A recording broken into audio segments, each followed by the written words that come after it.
Good afternoon, sir. How are you today? Yeah, I'm fine. Can you state your name for the record?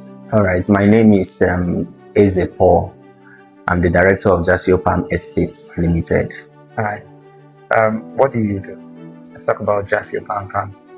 What is Okay. Jaceo Palm? Jaceo Palm is a vision that has a single mission, trying to make palm plantation ownership easy and accessible to all. So what we are doing is we are making it easy for everyone to own a palm plantation without the stress of management. Hi. That means you're a palm investor. Yeah, An agricultural investor. Yeah. And what you basically do is more like getting people to invest in palm. Yeah, getting people to see the need to come into the palm ecosystem. Now, palm oil is often described as a gold mine in Nigeria. From your experience as an investor, how profitable is palm farming today, particularly in Akwa Ibom, since we are here? Okay, to answer that question, when you say palm is regarded as a gold mine, it's not just a speculation. It's not a saying. It's a fact, and I'm going to give you some numbers. Nigeria, actually made in revenue about $38 billion from crude. And you know, crude is our major export. Then we have another country, Indonesia, Malaysia. Indonesia made about $24 billion in 2025 from palm produce. Malaysia made about $22 billion. Now, together, they have made combined more than Nigeria made in crude. So, there is so much money around the palm ecosystem. But you can agree with me that there was a time Nigeria was leading in the palm sector. So what really happened to us? We now forgot the palm sector and we focused on crude oil. So you see that what crude oil is giving Nigeria is what Malaysia is also getting from palm produce. And palm oil is more expensive than crude oil. So I don't know why Nigeria is lagging or is allowing the palm ecosystem to go down, which is one of the major things that is driving the GDP of Malaysia and Indonesia. Very interesting. Now, I'd like to stay with tailored questions. Despite Nigeria having suitable lands and climate for oil palm cultivation, the country still imports a significant amount of palm oil. What do you think is holding back the industry? What do you think needs to change? First of all, I think the first thing that needs to change is the education. People, they lack education around what is going on in the palm sector. What people do not know, they cannot harness. So I feel there should be more education about palm and what it brings and the opportunities around it. And there are other challenges involved. We are in an era, we are in the Gen Z era where people are scared of the stress involved. You know, when it comes to palm plantation, work in the plantation, the stress involved in the management and all that, the processes of manufacturing, the process of processing these palm fruits to the palm oil, the palm kernel and all that is a lot of rigorous activity. So some people, especially the Gen Zs, feel this is not where they should be, but they are getting it all wrong. Okay. There is a lot of activities we can do around it. Even those that are already in tech, they can bring in tech into palm plantation. You understand me? So I think it's about the education. The government needs to educate the people. We in the private sector also need to educate the people to understand that they can be part of this even without the whole stress that it assumes to produce. I'm among some of those that believe that the limitation of development is greatly saddled on the quality of education that we give. We need to change a lot of things. We need to change a lot because things that are eventful, even investment in palm production as it is, the classes notion that is in society or culture has made people shy away from it, but it's quite lucrative, as you say, and have turned to it as a trajectory, calling on Akwa Ibom. Now, Akwa Ibom has a long history of palm production, because that's also one thing that we have to see, because this is a palm-based state, and if there's something that is outputting, going out from here, it should include both crude oil and palm oil. So in that light, we are blessed. Now, what opportunities do you see for young people and private investors who want to venture into palm plantation or processing? What opportunities do you have in Jaceo? But then, as an extension of the broader opportunities that are in the palm space, I think Akwa Ibom State has one of the best soil for palm plantation. yes. And there are so many uncultivated land in Akwa Ibom State that can be used for this palm production.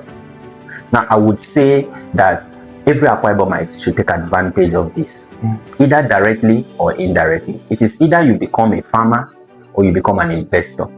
And that's where Jaceo Palm Estate comes. If you don't want to be a farmer, you want to be an investor, you can come, you partner with Jaceo, you invest in it. They are the ones to do the planting, the maintenance, and the management for you. All you just need to do is to become an investor. You get to own the plantation without the stress of management. Or you can become a farmer yourself and plant it on your land. The most important thing is that we can turn Akwa Ibom State to become the Malaysia of Africa. Right. Because Akwa Ibom has one of the best soil for palm plantation. And you can even see it around. Most of the palm trees in Akwa Ibom, which are the local breeds, yes, were not planted intentionally. Most of them were planted unintentionally, like, you know, yes. Some of us grew up to see most of these palm trees, and they are fruiting and they are doing very well. Akwa Ibom State is one of the largest producers of red oil already in Nigeria, but there is more. Akwa Ibom is underperforming in this area, and you see a lot of youths out there saying that there is no job, waiting for the government to give them job in the oil and gas sector, whereas they can create their own oil company with the palm tree and the palm produce. So every Akwa Ibom person should get educated first, because there's a lot of education around it. Get the education, be a part of it. If you don't want to be a farmer, you can be an investor. You can get your money to work for you and give you this palm plantation. I want to understand, be a farmer. By that, are you selling seedlings? Yes. We do sell seedlings, and a specialized seedling for that matter. And that's one area that they need education, because if you plant a wrong seedling, it will take you like 4 years to know that you've planted a wrong seedling. Okay. And it's discouraging. Imagine waiting for 4 years only to discover that you planted a wrong seedling.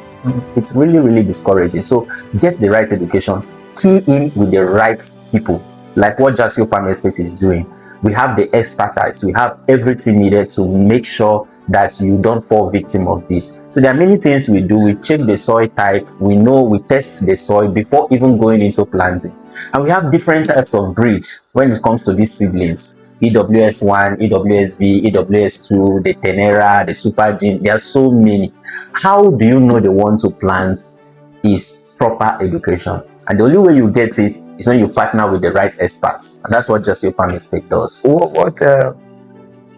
When you say partner with, how much is Jaceo invested in this education?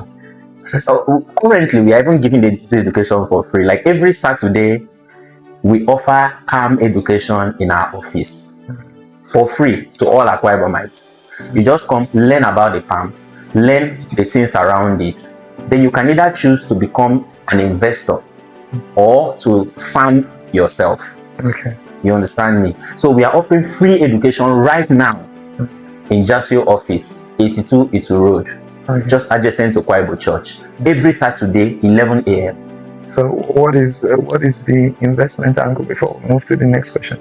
We're talking about the farming. You're selling seedling and you're willing to educate people on the right kind of seeds to plant. How about investment? In the investment part, we have an estate. Now, unlike an housing estate, this is a palm plantation estate. You don't need to own all of the estate. You can own plots. You can own hectares, acres. So for like one plot, which is 1 unit, that is like 520 square meters, is 2 million naira. You get, but you can spread the payment. There's installment payment. That's why we say it is for all. You can buy 5 plots, you can buy 10 plots, as many as you can afford. And you can, for those that cannot afford 2 million naira as a good account, you have installment plan where you will be paying 100k every month to own part of it. We call it rent to own. You drop 100k every month until it's up to 2 million, then you can now own a plot in the estate. So it's either you are an investor in what we are doing, which is very, very good, because at that point you go about your business while the estate takes care of the planting, the maintenance, the management. You don't have to stress. So they are taking out the burden of management from you, and they are the ones doing all that. But you own the plantation and the land is yours. Okay. And you get documents to that effect. The greatest part about, one thing about working with investors like Jaceo, because I've also looked at your model too, the greatest struggle when it comes to apathy towards agricultural investment is always the labor, the rigor of possession. And talk about your management plan.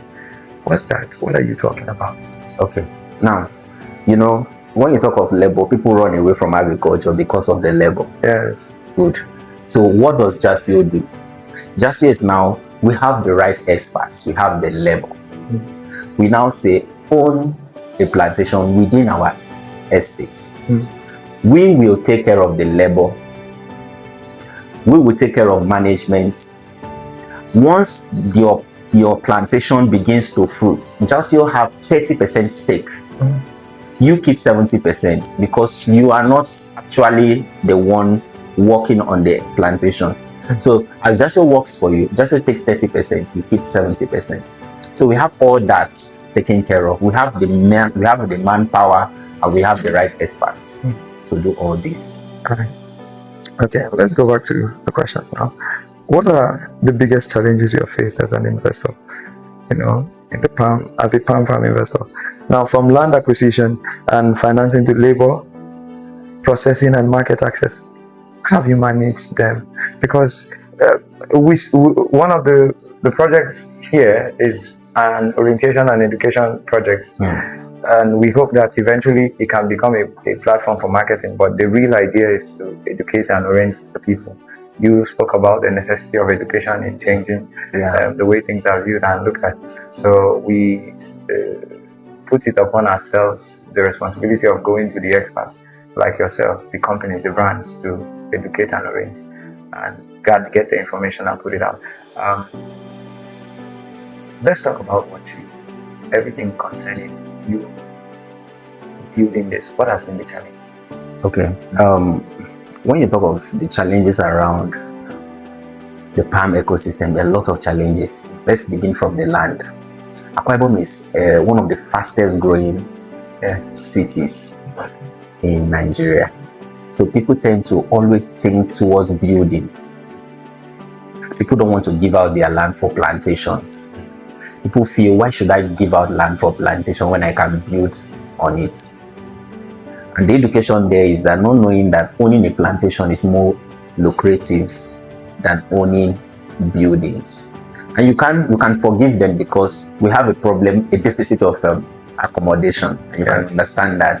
So one of the challenges we have is that most lands that are given for plantation are usually lands far away from settlements. Yes. So which now brings us to another problem, labor. Yes. So when it is far away from where people are settled, it becomes more difficult to get labor. Because you get to have labor, you transport them to a place where people are not settled. So you get to pay more in labor.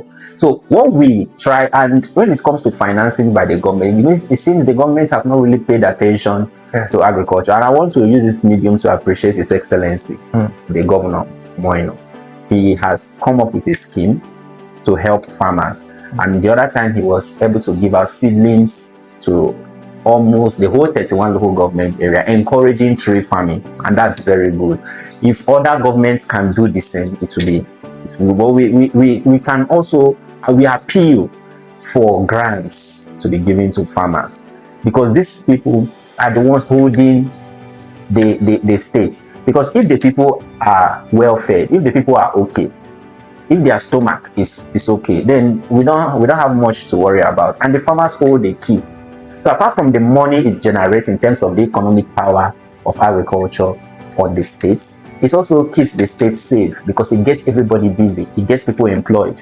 So the government should pay more attention to this sector, and not just to the oil and gas. What oil and gas is producing for Akwa Ibom State right now, and I assure you that palm plantation can do the same. We've heard you. Now we're looking to talk about government lastly, but we might as well extend the conversation now looking ahead policies, because we have already spoken about government. But in terms of policies, maybe federal, state, what policies or investment should the federal government and Akwa Ibom State government prioritize to make Nigeria a leading palm oil producer? Because we have both capacity in terms of we can produce both the crude oil and the palm oil, and in times where we are seeing it's eventually going to get there where the crude oil is devalued because of the alternative forms of energy that is largely growing, and people are going to increasingly appreciate it, and wealth solutions that are increasing and growing up every day across the globe is going to make it possible for people to access this form. So diversification of national investment, even as it is based on crude. What are these investments that you think should be?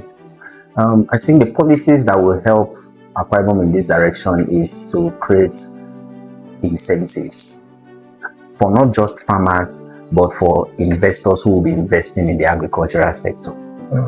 When you create incentives, like you reduce the cost of operation by subsidizing it, you create a scheme where people can now come. Government tends to have a large labor force.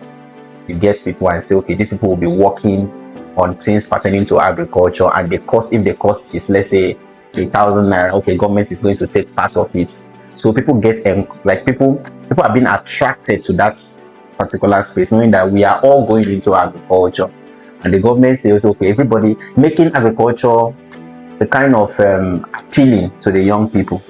So when government comes in and incentivize farmers, incentivize private investors in the agricultural space, I believe it will drag more people into it.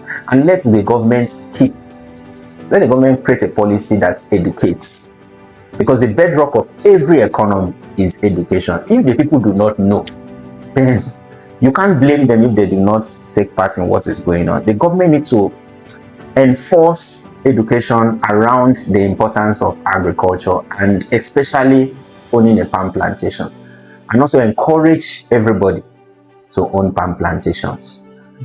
And that's basically what the government can do. All right. I think that'll be all for now. Thank you very much for your time.